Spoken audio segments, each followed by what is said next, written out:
Hi VC, Dale Gatefold 33 here to do a recent finds video. So yeah, this is nothing mainstream and conventional. So if you're here for your mainstream classic rock or indie, nothing here. Yeah, that's sort of that's really very conventional. So yeah, but stuff I've picked up either online shops or car boot sales, sort of the end of the car boot sales. They finish now for a few months. Yep. So starting up with a couple of 7-inch singles. It's really dark and grey here today, so I'm trying not to use the light, but I'll see how this comes out. It is quite dark. Anyway, first up, a couple of 7s. So Ghostbox, a label that I buy a lot from these days. A lot of their new releases are, thankfully, although not for my wallet, going back and re-releasing their catalogue. And this is Ghostbox 01, the first release by Belbury Polly, called Farmer's Angle. So this has been released, I think it might come out as a CD, then maybe a 10-inch originally in 2004. It's now been re-released as a 7-inch single.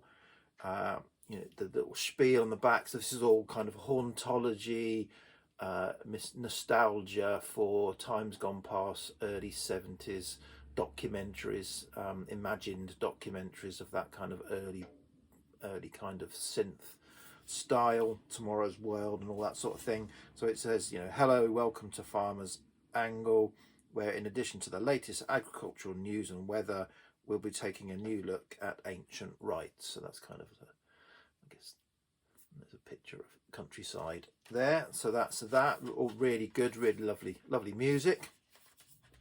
Next up is the first release on a new label by Sayri, which are a Brighton-based folk duo. I think they're a duo, or certainly folk artists, a band or duo. And yeah, they've put out the first release on the Fenny Compton label, which is an offshoot label of Woodford Halls. I buy a lot of Woodford Halls cassettes. Typically they are that hauntology synth style, but this is a new label. This is a beautiful package. So it's a lathe print, so it was a limited edition lathe print. I'm not sure, not many, 100, something like that, produced. So I had to kind of get on Bandcamp early. It's really nice. So it's a heavy stock, textured, I think, you know, textured sleeve with a nice artwork. It's got its own style of inner sleeve, and then it comes with a heavy stock insert with the lyrics.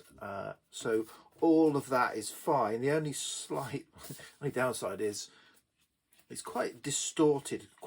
There's a lot of sibilance on the high. It's quite a high female folk singer, and there's some sibilance. But as it's a very limited lathe print, it comes with digital as well. But yeah, so it's better in mono than stereo. It kind of cuts it down a bit, but I'm not sure what's quite going on there with the pressing, which is a little bit unfortunate. But great music. There's an original on side A and a traditional arrangement by Sayri on side B. Okay, moving from a 7-inch up to 10-inch. So last car boot sale of the season, there wasn't much around, but there was a house clearance from obviously someone who passed away, all sorts of stuff, and there were some records, and they were really obscure. Not obscure, rare, expensive, or not even obscure, interesting, just obscure. There was nothing UK in there which piqued my interest. It was all German, French, Czech, Russian pressings of classical and sort of classical related. So I kind of hunted through it knowing nothing about what I was looking at, pulled together like a small pile and said £5, and he went, yeah, okay. Then I went home and I thought, no idea what I've got, no idea what I've got left behind. I'll go back. I went back again. It's only just down the road, 2 minutes, and just said fiver for the rest. No one else bought anything while I'd out of it, and he said, "Oh, go on then."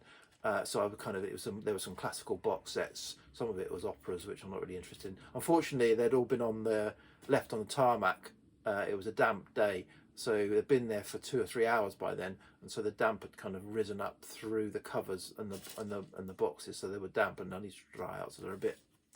That wasn't great. Anyway, I'm going to show 2 or 3 or 4 of those today. I haven't listened to much of it yet. It's stuff for me to kind of enjoy over the winter car boot closed season.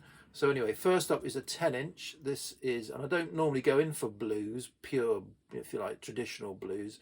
Blues rock, yes, but not blues. But this was in it. This is a French 10-inch of Big Bill Broonzy Sings the Blues, and yeah, it's really nice. Big, Bill Broonzy and his guitar with a little bit of drums. That's it. So it's quite, quite sort of unproduced blues singing, but it's really, really interesting. So it's got starts off Big Bill's guitar blues. Somebody's got to go. Water Coast, Take This Old Hammer, Digging My Potatoes, Rock Me Baby, Careless Love. Enjoyed that. It's a French release on the Columbia Jazz label, but yeah, French 10-inch, plays at 33, so yeah, quite nice. So next on to some LPs and another car boot sale to start with. Nothing particularly. This was a 50 pence, but this is Michel Legrand and Themes and Variations, and it pulls together a number of themes. This is very kind of heavy orchestral strings, romantic sort of theme tunes to a lot of films of the early 70s, maybe late 60s. So The Go-Between, Brian's Song. These are the films. Happy Ending, Picasso Summer. The only one, are Wuthering Heights, Summer of 42. The Thomas Crown Affair. He does a version of Windmills on Your Mind from Thomas Crown Affair. But yeah, really enjoyable. Say nothing to blow your socks off, but for 50p, this is on the Bell. This is a Bell on the Bell label, 50p. I enjoyed that. Okay, this is a new release of in a sort of traditional style. This is Frank Maston, sort of composer and producer. This is on the Be With label. I buy a lot on the Be With label, or haven't bought so much recently, so they're getting more into kind of slightly outside of my kind of sphere of interest recently. But this is as you can see, it's a KPM style, a modern take on the KPM, the library music. It's called Panorama by Frank Maston, so it's on the KPM label, or a mock-up of the KPM label. Yeah, this is sort of funky with some vocals, that kind of wordless vocal library record soundtrack type style of the sort of, I guess, the late 60s, early 70s, and done really well done. And so, and again, library style, so each of the tracks is supposed to evoke a mood that you could use in TV or cinema. And does it well, carries it off pretty well. Again, the pressing's got a little bit of sibilance on it, which at this point I did get a replacement, but that was the same or slightly better. So linked to that is a reissue of if you like, an authentic actual library music of vocal music. And that is Vocal Patterns. So this is was originally a 1970 release on the De Wolf. The De Wolf, a very famous library music label. So this is Roger Webb sound, and basically it's the Roger Webb sound with Barbara Moore. So it's called Vocal Patterns. So as you can imagine, it's all vocal. So it's that kind of cool. Well, in fact, it gives quite a good depiction, or sort of get a little kind of spiel on this. It's got a fake sort of wraparound obi thing that comes with it, but yeah, and it's got it says it's sort of entering a world equal parts suave, smooth, cool, nostalgic and kitsch. Yeah, it does kind of verge, some of them were verge on the kitsch with that kind of, you know, that female vocal ba ba ba ba ba ba type thing going over. Sort of, you can imagine sort of Carnaby Street or late 60s Soho films soundtrack by this kind of music.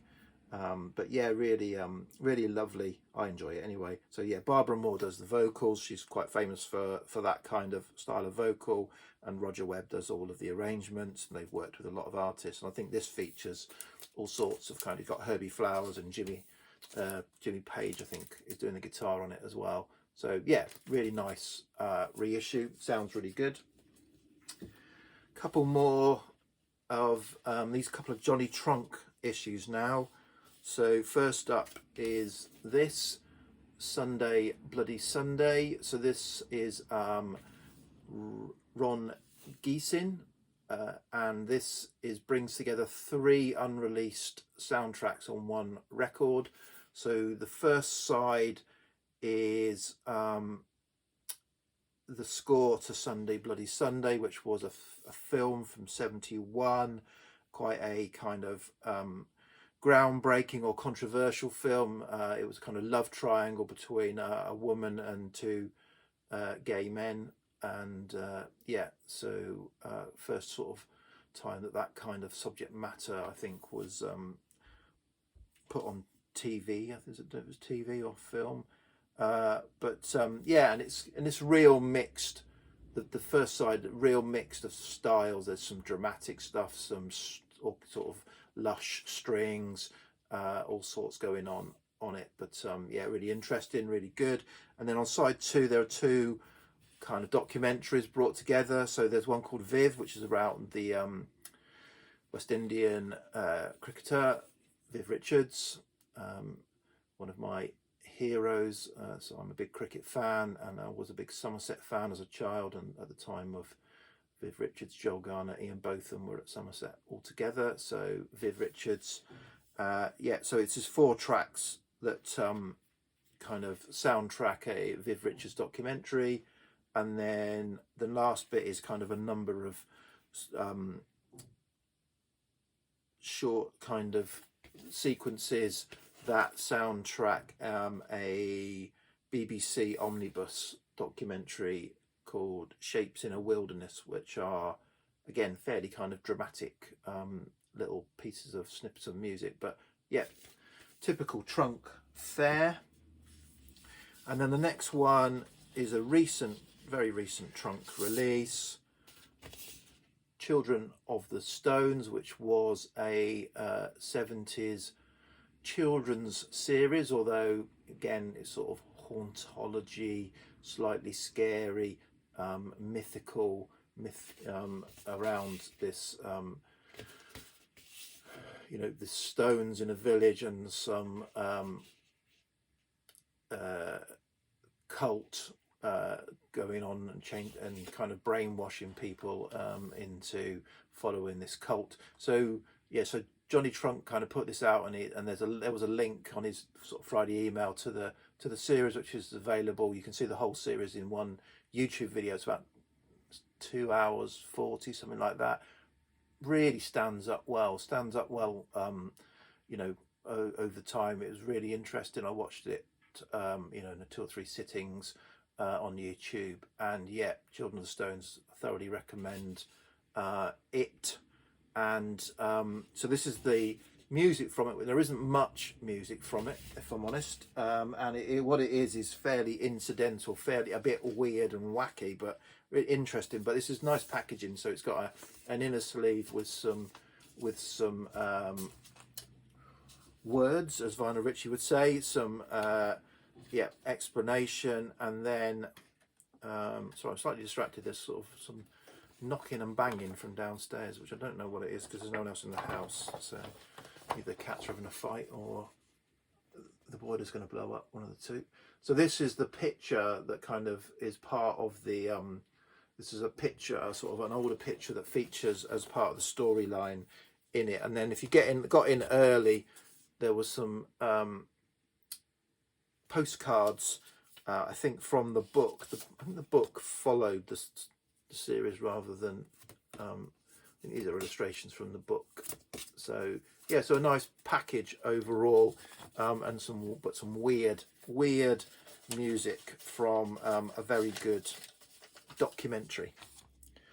Okay, so continuing with that car boot sale, that final car boot sale, as I said, there was a real eclectic mix of foreign pressings, and it was partly the foreign pressings and the kind of just the style that attracted me as much as anything to do with the music. So and some of the records, they were just weird.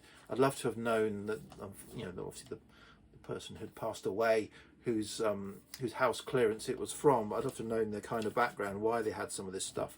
So I'm just going to show you some of these I haven't even played, if I'm honest. I'm going to play them over the winter. So first up, there's this East German press of I think I did quite sample this. I've cleaned this and just sampled it. This seems to be very almost like old 1930s music hall, if you like, German music hall. It says it's Bertolt Brecht and Kurt Weill. I'm not going to try and pronounce the Drei Großen Oper. Sorry, that butchered that in my German. And yeah, it features some sort of singers, like sort of music hall. So great artwork. Not particularly going to be my kind of music, but I really did like. This is an East German, as I said, East German label, Eterna, and that is a fantastic minimalist East German label. That is just fantastic label. So that, I'd buy it for the label alone, and the cover. I don't know what the music like is on. I've got a few of that with that a label. Similar with this is possibly the packaging. So this is a classical record. Valery Kamichov, a pianist, second prize for something, I don't quite know what, in Brussels, 1968, for some Liszt and Chopin. But look at that, that's a 60s Soviet Spy, if ever you saw one. It's signed as well, and it comes on a very heavy record saying original recording of the USSR. Real lovely label again, and this is this is a 207 gram pressing, no less. So yeah, forget your 180, forget your 200 gram. This is a 207 gram pressing, tip-on sleeve. Slight bit of staining there, but yeah, tip-on sleeve, thick card. Don't know what it sounds like yet, but and scary Soviet photo. And then the final, this again, there were in the box sets that were there, which to say were mostly opera. I'm not into opera, so I'll probably be getting rid of those. But there were a few classical box sets as well, which I might give a listen. Was this Glory Hallelujah 2000 on the Barclay label? So this is a religious, I think, religious prog. So of all, the rest was all classical and folk and jazz and but this said prog when I looked it up, which all piqued my interest. So I said it's on the Barclay label, and it's a 3 LP set. as I said, religious, but I think it's Belgian, so sung in Flemish, I think, or certainly not. It may be Dutch. It might be Dutch. So from 71, I think, but it's so I don't understand the language clearly. It's all set out, and it's basically music, I think, and in a vocal harmonies by a sort of 3-4 part female vocals with a band that used to be I think they were a Dutch beat band, sort of, garage rock band. So they're doing there's some fuzzy guitar going on, and then this vocal trio, vocal harmony group singing over the top in a language I don't understand. So I've played one side of it.